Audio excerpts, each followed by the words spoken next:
नमस्कार, उत्तराखंड खबरों में आपका स्वागत है। मैं आशीष दीक्षित और आप देख रहे हैं के न्यूज इंडिया। वक्त हो चुका है खबरों का, उससे पहले रुक करेंगे हेडलाइंस की ओर। गैरसैंण में मानसून सत्र के पारित 8 विधेयक को विधानसभा ने भेजा राजभवन।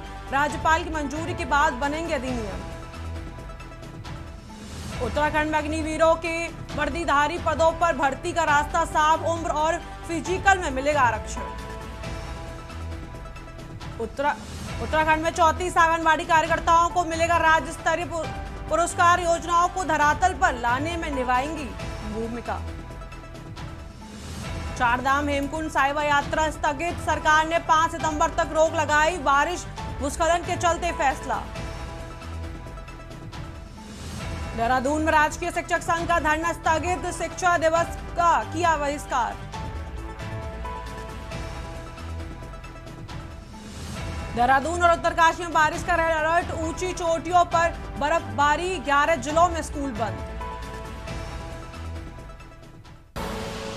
आप देख रहे हैं के न्यूज, खबरों का सारथी। अब रुक करते हैं खबर की ओर। खबर विकासनगर से है, जहां चक्राता के पिगंबा गांव में भारी बारिश के चलते लैंडस्लाइड हुआ और एक मकान पूरी तरीके से मलबे में दबकर क्षतिग्रस्त हो गया। हालांकि इस दौरान कोई जनहानि नहीं हुई, लेकिन मकान में रखा सामान और मकान पूरी तरह तबाह हो गया। वहीं आसपास के घरों के लिए भी खतरा बना हुआ है। ऐसे में लोग घरों को छोड़कर अन्य जगहों पर शिफ्ट हो चुके हैं। उधर तहसील प्रशासन नुकसान के आकलन में जुट चुका है।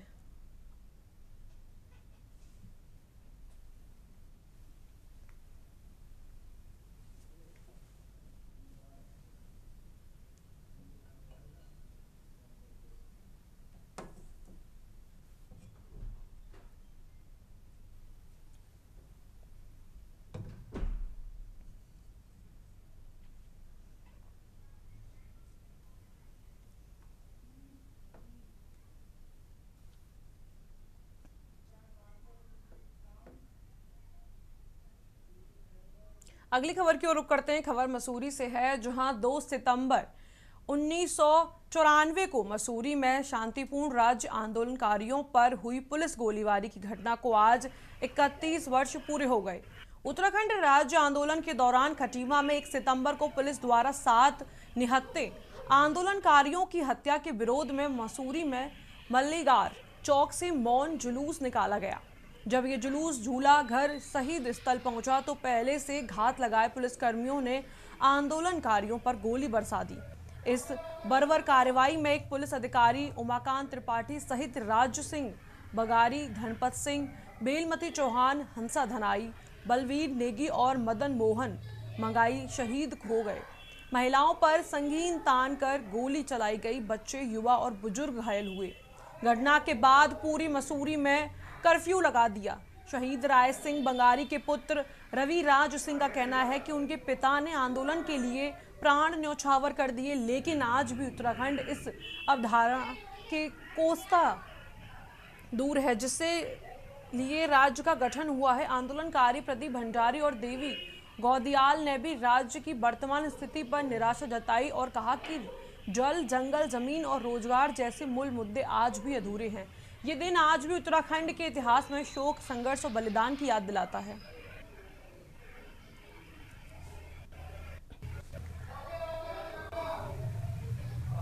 दो सितंबर 1994 को जब उत्तराखंड राज्य की मांग को लेकर के यहाँ पर कई दिन से धरना चल रहा था और इस धरने के बीच लोगों का ये था कि जल, जंगल, जमीन और पलायन और रोजगार के सवाल पे ये आंदोलन पूरे उत्तराखंड में फैल गया था। और 1 सितंबर को जब वहाँ पर खटीमा में गोलीकांड हुआ तो उसकी खबर मसूरी वालों को, सब लोगों को लगी। तो मसूरी में वो प्लान था सरकार का, उत्तर प्रदेश में मुलायम सिंह की सरकार थी, तो उनका प्लान था, उन्होंने 1 तारीख की रात को ही यहाँ पीएसी तैनात कर दी। और जो धरना स्थल था झूला घर पे, वहाँ से सुबह सुबह 4 आदमी, हमारा कर्मिक धरना चलता था, तो हमारे 4 आदमियों को उठा दिया वहाँ से। मतलब उनका सर तक जो है छत बिछत हो गया और लोगों को भगा भगा करके, और फिर कर्फ्यू लगा। फिर कर्फ्यू के बाद जो है घरों में भी लोगों को जा कर के मारा गया। कोई अगर सड़क में दिख गया, किसी का बच्चा, छोटा बच्चा दूध पीने वाला है, दूध के लिए गया तो उसको वहीं मार दिया, गोली मार दी पैरों में। ऐसी इतनी दहशत थी कि हमने उसके बाद उस दहशत कभी नहीं देखी। बहुत ही भयानक मंजर उस दिन का था और बहुत ही दयनीय स्थिति थी उस दिन की। अगली खबर की ओर रुख करते हैं। खटीमा के पिछले 3 दिनों से हो रही मूसलाधार बारिश ने जनजीवन को पूरी तरीके से अस्त व्यस्त कर दिया है। क्षेत्र की सभी नालियों और नाले उफान पर हैं, जिससे शहर से लेकर गांव तक जलभराव की स्थिति बन गई है। लोग घरों में कैद हैं, खेत खलिहान जलमग्न हो चुके हैं और किसानों की हजारों एकड़ फसलें बर्बाद होने की आशंका है। इंडो नेपाल सीमा पर स्थित शारदा नदी ने विकराल रूप धारण कर लिया है। जलस्तर बढ़ने से बन, महोलिया, सिसेया और मेला घाट जैसे गांव में पानी घुस गया। ग्रामीणों की फसलें नदी की चपेट में आ गई हैं, जिससे लोग सुरक्षित स्थानों की ओर पलायन कर रहे हैं। प्रशासन पूरी तरह अलर्ट मोड पर है। उप जिलाधिकारी तुषार सैनी और तहसीलदार वीरेंद्र सजवान ने मेला घाट क्षेत्र का स्थलीय निरीक्षण किया और बाढ़ पीड़ितों से मुलाकात की। वहीं खटीमा विधायक भुवन चंद्र कापड़ी ने भी प्रभावित क्षेत्रों का दौरा कर हर संभव मदद का आश्वासन दिया। उन्होंने शारदा नदी में पिचिंग और तटबंध निर्माण की मांग सरकार तक पहुंचाने की बात कही। मैं लगातार बारिश को देखते हुए सुबह 7 बजे से लेकर प्रशासन को खबर दे दिया था। प्रशासन से सारे लोग आए पड़े थे, जिसमें हल्का पटवारी, तहसीलदार, एसडीएम, रेस्क्यू की सारी टीमें आई हुई हैं और ये जितने भी बाढ़ पीड़ित लोग हैं उनकी मदद के लिए भोजन की व्यवस्था उन्होंने करवा रखा है। बहुत दिक्कत का सामना करना पड़ रहा है। पिछले 2 साल से यहाँ पानी भर रहा है। भूसा हमारा जो घर का खाना होना है सब पूरा बर्बाद हो गया। किसी ने हमारे मेला घाट पुलिया है, बहुत पुरानी पुलिया है, उसमें किसी ने अतिक्रमण कर लिया है। पहले 2 साल से यहाँ पानी नहीं अटकता था। जब से उन्होंने अतिक्रमण किया तब से यहाँ पानी अटक रहा है। सिसैया ग्राम सभा के मेला घाट और बन महोलिया में जो शारदा नहर चलती है उसके बगल से, तो शारदा नहर का पानी गांव में घुस आया है। कुछ नालों का पानी गांव में घुस आया है, जिससे किसानों की फसल को भारी नुकसान हो गया है और कई लोगों के घरों के अंदर पानी घुस गया है, जिससे उनका जो प्रतिवर्ष का जो राशन होता है वो राशन वगैरह खराब हो गया। तो अभी तहसील प्रशासन को भी हमने सुबह इसकी सूचना कही थी। तो हल्द्वानी और आसपास के क्षेत्रों में मौसम विभाग द्वारा जारी रेड अलर्ट किया गया है। बाद देर रात से लगातार बारिश हो रही। देवखड़ी, कालसिया और रक्सिया नाले उफान पर हैं, जिससे शहर के कई हिस्सों में जलभराव की स्थिति बन गई है। प्रशासन ने स्थिति को गंभीरता से लेते हुए SDM Rahul Shah, city magistrate Gopal Chauhan, tehsildar Manisha Bisht और नगर निगम के सहायक आयुक्त गणेश भट्ट समेत पूरी टीम को निरीक्षण में लगाया। अधिकारी नालों के किनारे जाकर स्थानीय लोगों से सावधानी बरतने और अनावश्यक रूप से घरों से बाहर न निकलने की अपील कर रहे हैं। गोला बैराज का जलस्तर भी बढ़ चुका है और देवखड़ी व सूर्या नाले के पास पानी अधिक आने के कारण यातायात रोक दिया गया। प्रशासन ने सभी विभागों को 24 घंटे अलर्ट रहने के निर्देश दिए हैं, ताकि किसी भी आपात स्थिति से निपटा जा सके।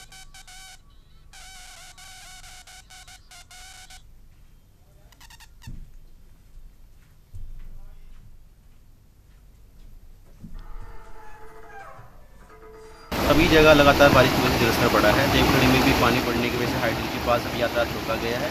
रक्सिया में भी पानी बढ़ा है। जो भी आपके संवेदनशील क्षेत्र में मुनादी करके लोगों को रिसीव करने की कार्रवाई भी की जा रही है। गौला के स्तर में भी वृद्धि हुई है। सर बात चोरगलिया नंदौर उधर की नंदौर नदी में जलस्तर बढ़ा है, लेकिन वो लगातार वहाँ पे 4 जेसीबी पोकलैंड मशीन सिंचाई विभाग की लगी हैं, 2 पोकलैंड ग्रिड को लगी हैं जो चैनलाइजेशन का काम कर रही है। तो किस तरह से अलर्ट रहने के निर्देश दिए गए हैं? अलर्ट में सभी संवेदनशील क्षेत्रों में लगातार मुनादी की जा रही है। जो भी ऐसे घर हैं जो संवेदनशील क्षेत्र में उनको खाली कराते हुए अन्य सुरक्षित स्थानों पर भेजा जा रहा है। चंपावत जिले में लगातार हो रही बारिश के चलते शारदा नदी का जलस्तर खतरे के निशान को पार कर चुका है। बनबसा बैराज के करीब 1.73 लाख यूएस के पानी छोड़े जाने के बाद तटवर्ती क्षेत्रों में बाढ़ का खतरा मंडराने लगता है।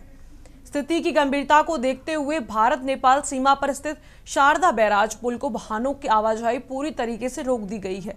प्रशासन ने सुरक्षा के मद्देनजर रेड अलर्ट जारी कर दिया है और स्थानीय लोगों से अपील की गई है कि वे नदी के आसपास न जाएं। सिंचाई विभाग और आपदा प्रबंधन टीम हालात पर नजर बनाए हुए हैं।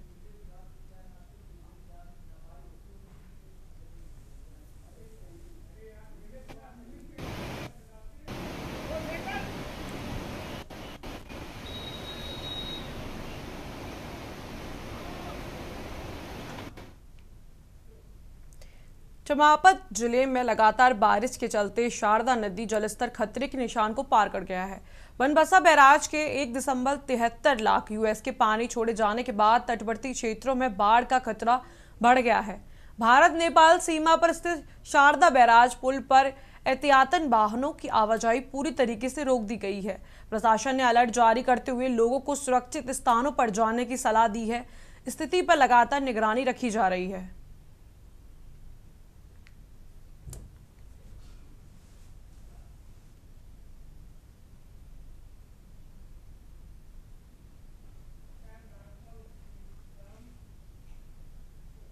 अगली खबर की ओर रुख करते हैं। लक्सर में जिला प्रशासन ने संभावित भारी बारिश और बाढ़ की आशंका को देखते हुए आपदा प्रबंधन की बैठक आयोजित की। बैठक की अध्यक्षता एडीएम जितेंद्र नेगी और जिला आपदा प्रबंधन अधिकारी मीरा राजपूत ने की। इसमें राजस्व, पुलिस, शिक्षा, चिकित्सा और बिजली विभाग सहित कई विभागों के अधिकारी शामिल हुए। बैठक में लक्सर और खानपुर क्षेत्र में आपात स्थिति से निपटने के लिए कई इंतजामों की समीक्षा की गई। सभी विभागों को अलर्ट पर रहने और अपने अपने क्षेत्रों में संभावित खतरों के प्रति सतर्क रहने के निर्देश दिए गए।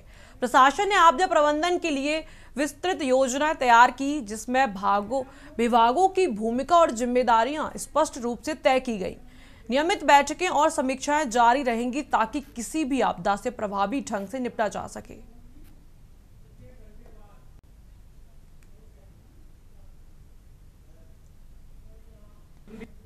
मौसम विभाग द्वारा जो रेड अलर्ट जारी किया गया है जनपद हरिद्वार में, तो 2-3 दिन जो है भारी वर्षा की जो है चेतावनी जारी की गई है। इसी के दृष्टिगत जो है जिलाधिकारी महोदय द्वारा दिए गए निर्देशों के क्रम में तहसील लक्सर में जो है आपदा की पूर्व तैयारी के संबंध में बैठक आहूत की गई, जिसमें सभी संबंधित अधिकारियों को यहाँ पे आमंत्रित किया गया।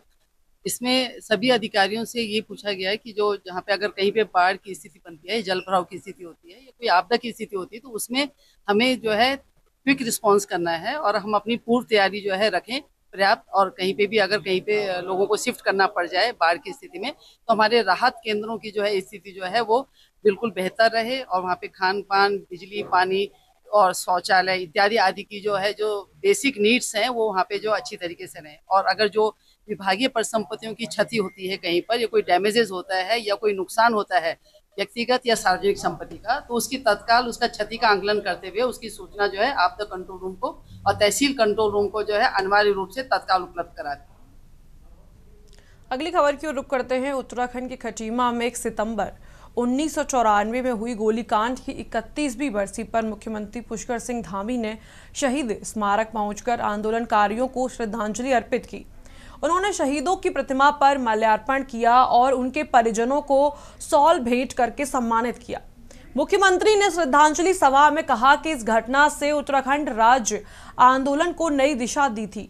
उन्होंने 7 शहीदों भगवान सिंह सिरौला, प्रताप सिंह, सलीम अहमद, गोपीचंद, धर्मानंद भट्ट, परमजीत सिंह और रामपाल के बलिदान को प्रेरणा का स्रोत बताते हुए उन्होंने सपनों के अनुरूप समृद्ध उत्तराखंड के निर्माण की प्रतिबद्धता दोहराई। धामी ने बताया कि राज्य सरकार आंदोलनकारियों के कल्याण के लिए लगातार प्रयासरत है, जिसमें नौकरियों की आरक्षण, मुफ्त चिकित्सा सुविधा और चिन्हीकरण जैसी योजनाएं शामिल हैं। उन्होंने आश्वासन दिया कि शहीदों के सपनों को साकार करने के लिए सरकार का हर संभव कदम उठाएगी।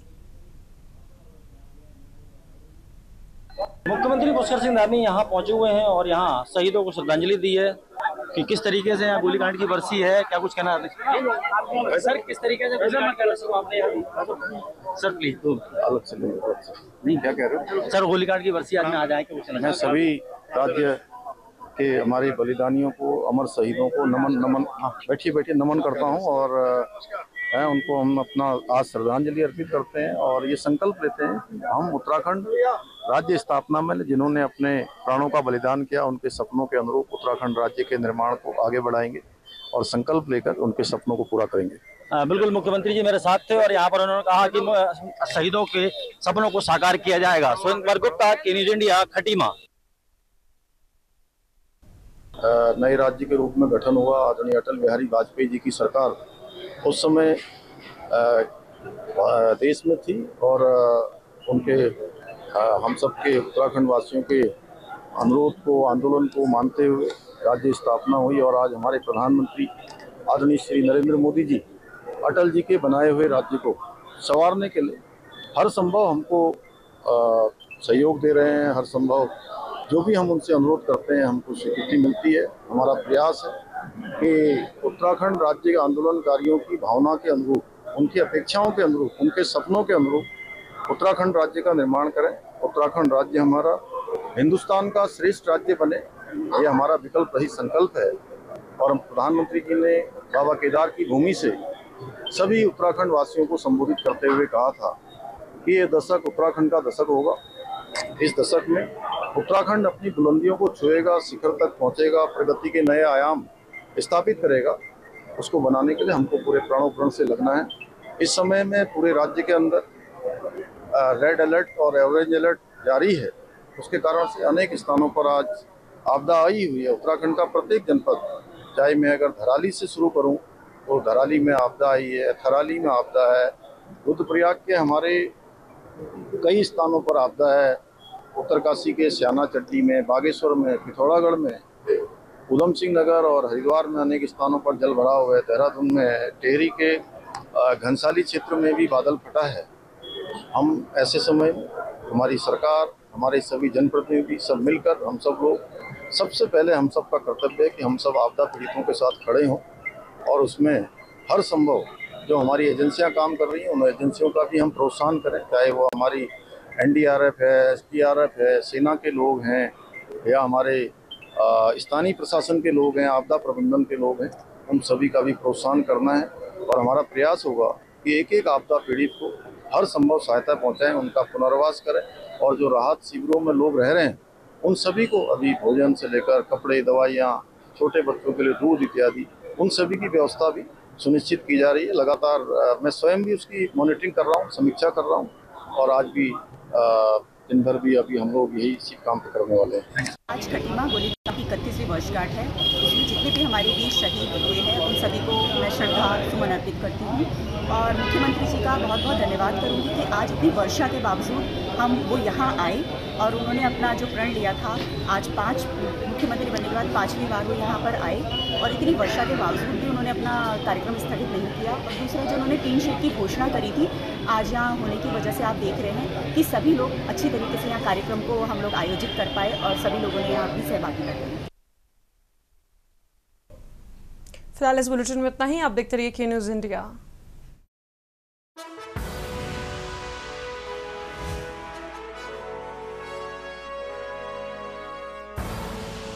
आप देख रहे हैं के न्यूज़, खबरों का सारथी।